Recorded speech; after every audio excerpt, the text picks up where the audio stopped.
Fanfic Corner, Special Edition. The Christmas Spirit.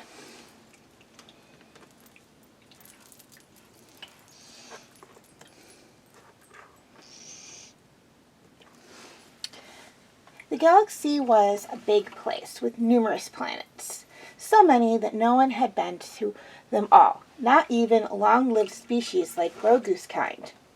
So it didn't surprise Djarin that there were planets out there that not only had he and Grogu not been to, but ones that were uncharted, like the one they had stumbled onto. It had been quite an adventure.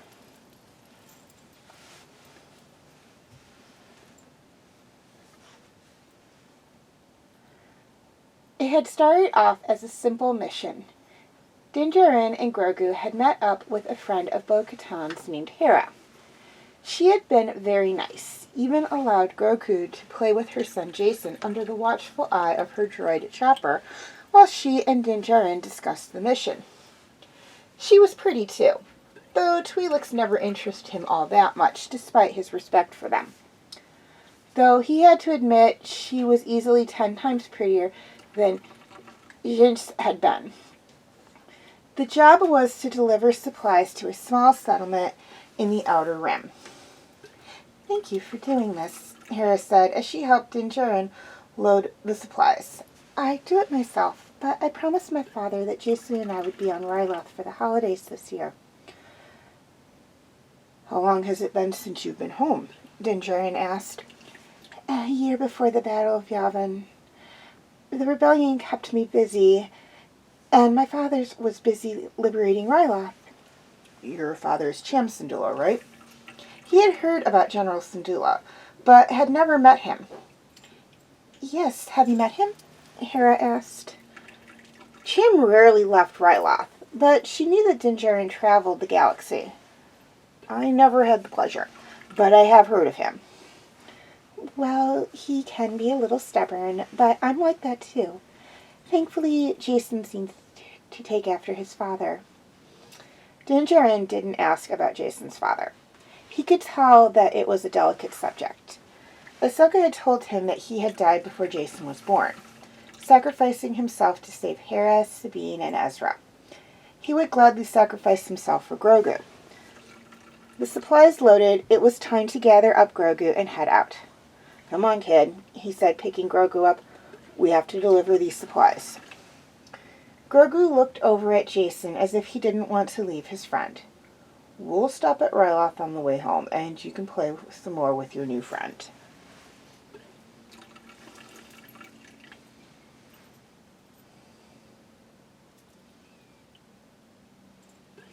The trip was uneventful.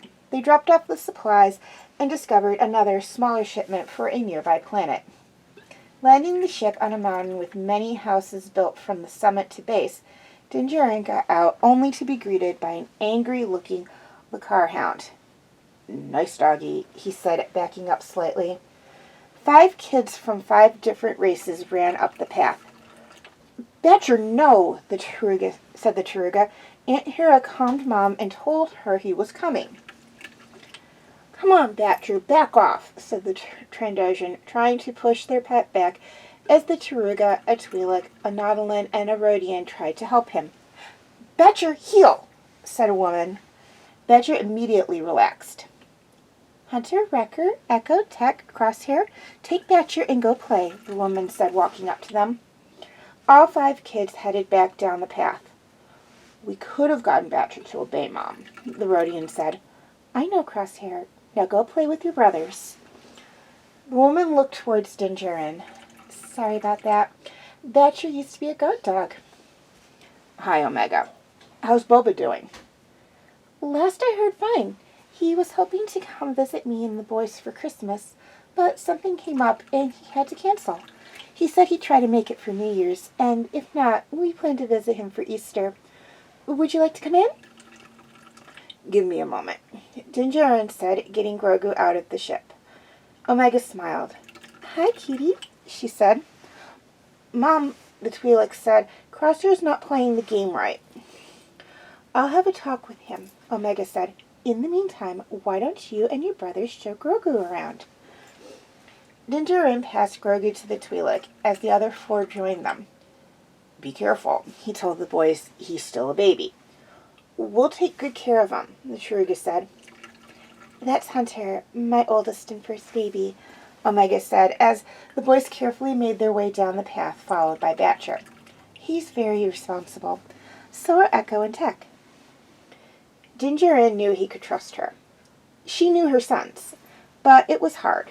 He wasn't used to Grogu not being with him since they were reunited.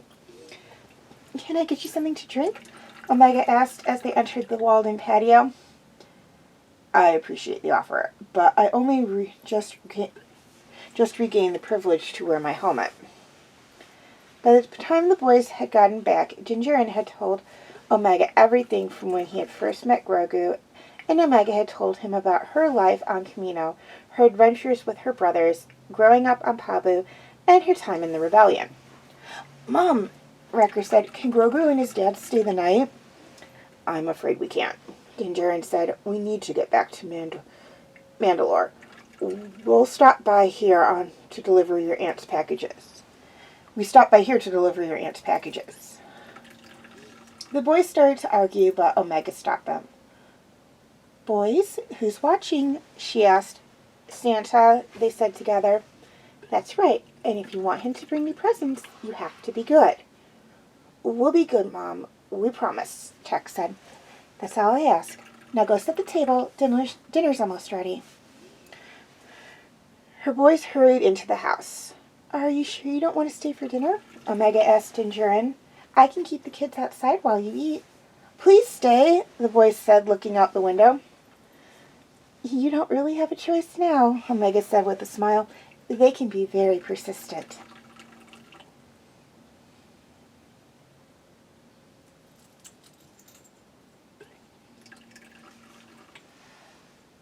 Have a safe trip, Omega said. She, her sons, and Batcher had gone to the top of Pabu with Grogu and Djarin to see them off. Come back and visit soon, Wrecker said. Before we forget, Tech said, holding out 2 wrapped boxes.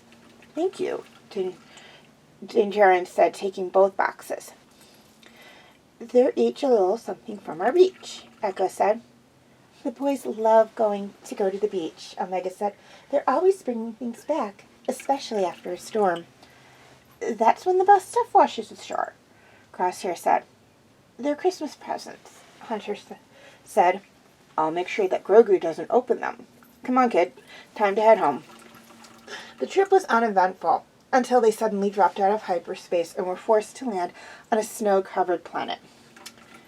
Yeah, it's a balloon capacitor, Djarin said after checking the ship.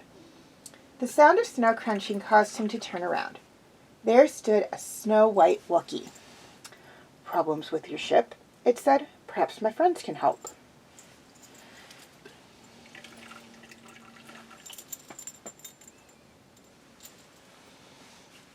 The ship had been pulled to a quaint little village by 8 snow-white banthas, where a small team of snow-white Ewoks went to work on it.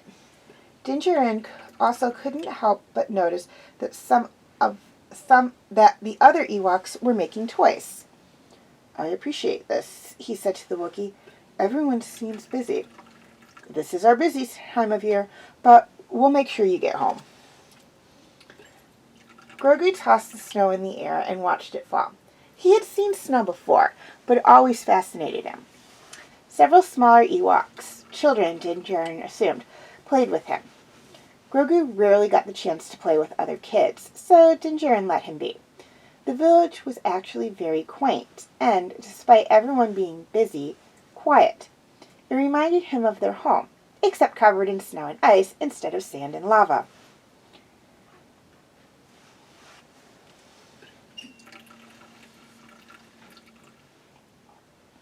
While the Ewoks worked on his ship, Djarin walked around the village. He had been to many hidden villages before, but none like this. It was so quaint. It was beyond peaceful. He couldn't live here, but it was a nice place to visit. There you are, the Wookiee said, coming up to him. The Ewoks should have your ship ready soon. That's good, Djarin said. He couldn't explain it, but he was actually looking forward to Christmas this year. Can't have you missing your first Christmas together. Djarin looked at him. How had he known? I have my ways, the Wookiee said, as if reading his mind. An Ewok came up talking excitedly. It seems your ship is ready.